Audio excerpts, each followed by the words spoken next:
Baik, selamat siang Pak Wawan. Perkenalkan nama saya adalah Jimmy Henderson Gunawan dengan NIM 26021646686.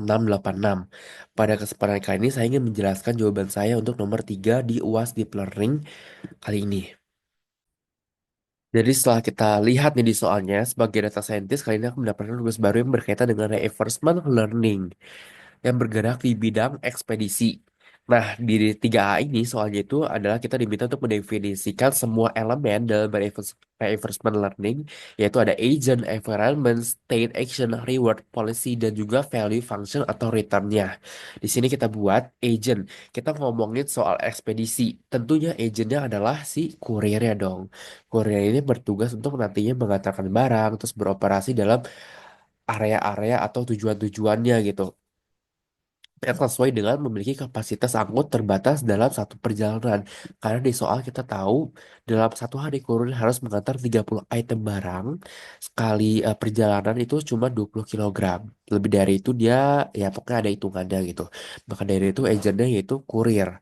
Selanjutnya environment. Environmentnya itu ya kalau kurir ngantarin paket berarti dia punya tempat tujuan, tempat asal, terus area pengantarannya nih, dia harus minimal 30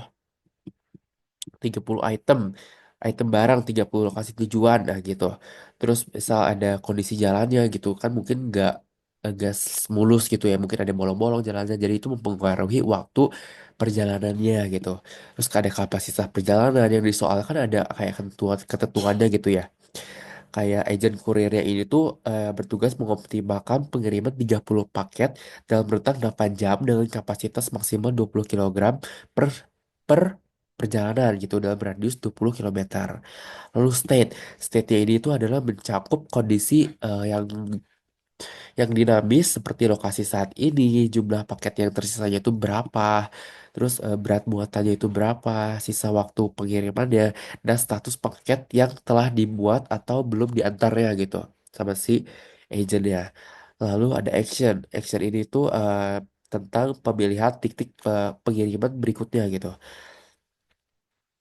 Atau bisa juga kayak ngambil paket ataukah kita nurunin paket kasih paketnya, nah kayak gitu. Terus kembali ke depotnya dan mengoptimalkan rute perjalanannya gitu. Itu action yang dilakukan oleh agentnya gitu.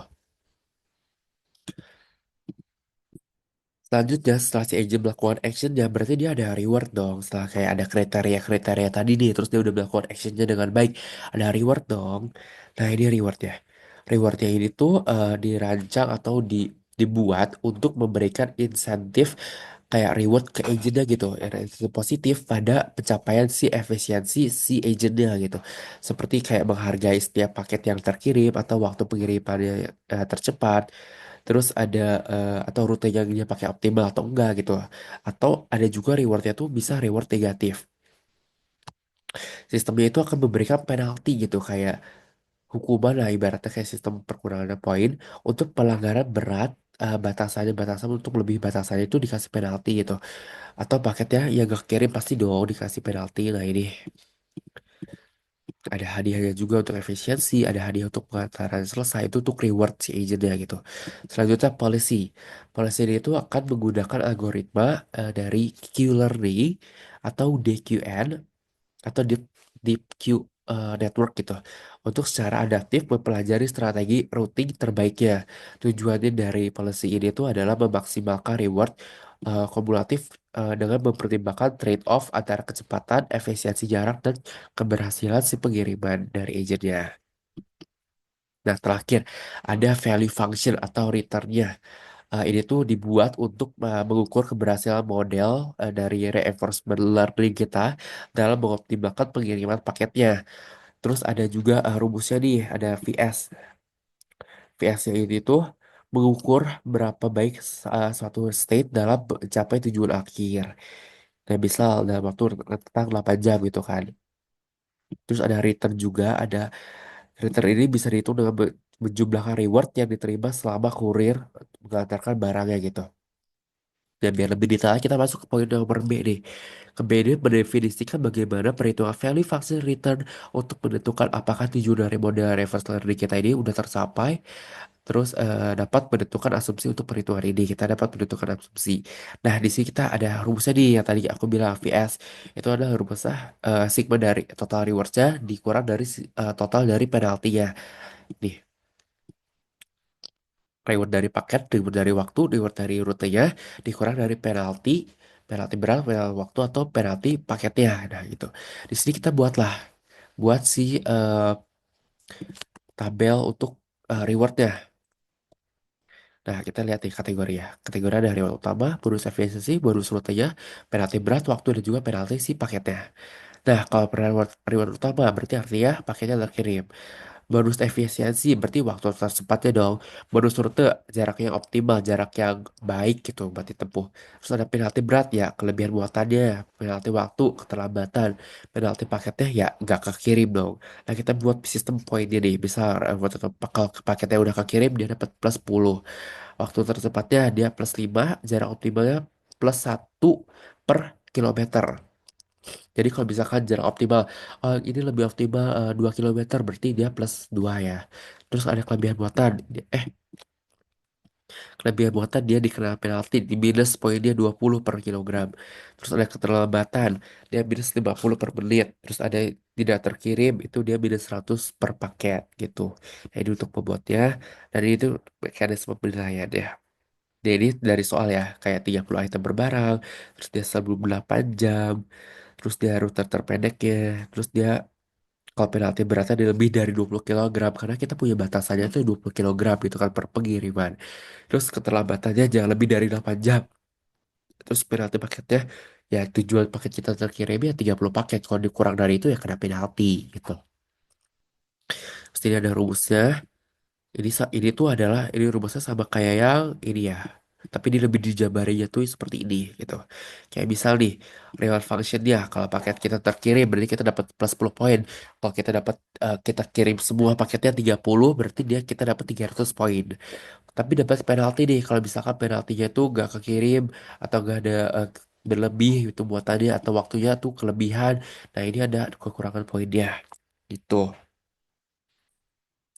Terus ini ada kriteria penilaiannya kalau VS-nya itu harus lebih dari nol, jelas dong. Kalau nilai lebih dari nol berarti dia berhasil.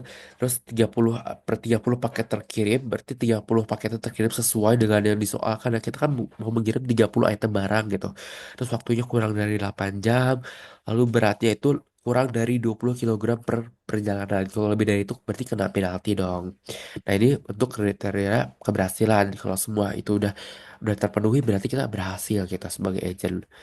Selanjutnya untuk contoh perhitungannya nih, kalau misalkan kita kan tadinya targetnya 30 item terkirim.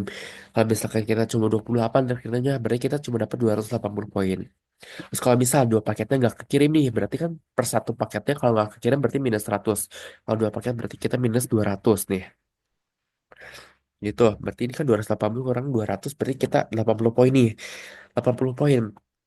Terus kita ternyata 30 menit lebih cepat, berarti 80 tambah 150 dong. Nah gitu. Selanjutnya, terus ternyata kita 22 kilogram tuh lebih kelebihan. Berarti kita kan 1 kilogramnya tuh dikurang 20. Berarti kalau 2 kilogram itu berlebih itu adalah minus 40 poin. Jadi totalnya itu dari kayak dia terkirim cuma 28 paket, dua paketnya nggak kekirim, terus 30 menitnya lebih cepat, 2 kilogram berlebih, totalnya itu adalah 190 poin. Terus kita bikin optimal itu berarti kalau si VS-nya ini lebih dari 200. Kalau cukupnya itu berarti si VS-nya itu di rentang antara 100 dan juga 200. Kalau gagal ya jelas di bawah 100 gitu. Karena tadi kita udah bikin contohnya yang ini itu adalah VS-nya 190 poin. Berarti dia di rentang cukup ini dah, di rentang 100 sama 200 kan. Berarti dia adalah cukup gitu. Jadi kesimpulannya model reverse mentoring itu dianggap berhasil jika mampu mengoptimalkan pengiriman paket dengan value function positif dan memenuhi batasan operasionalnya.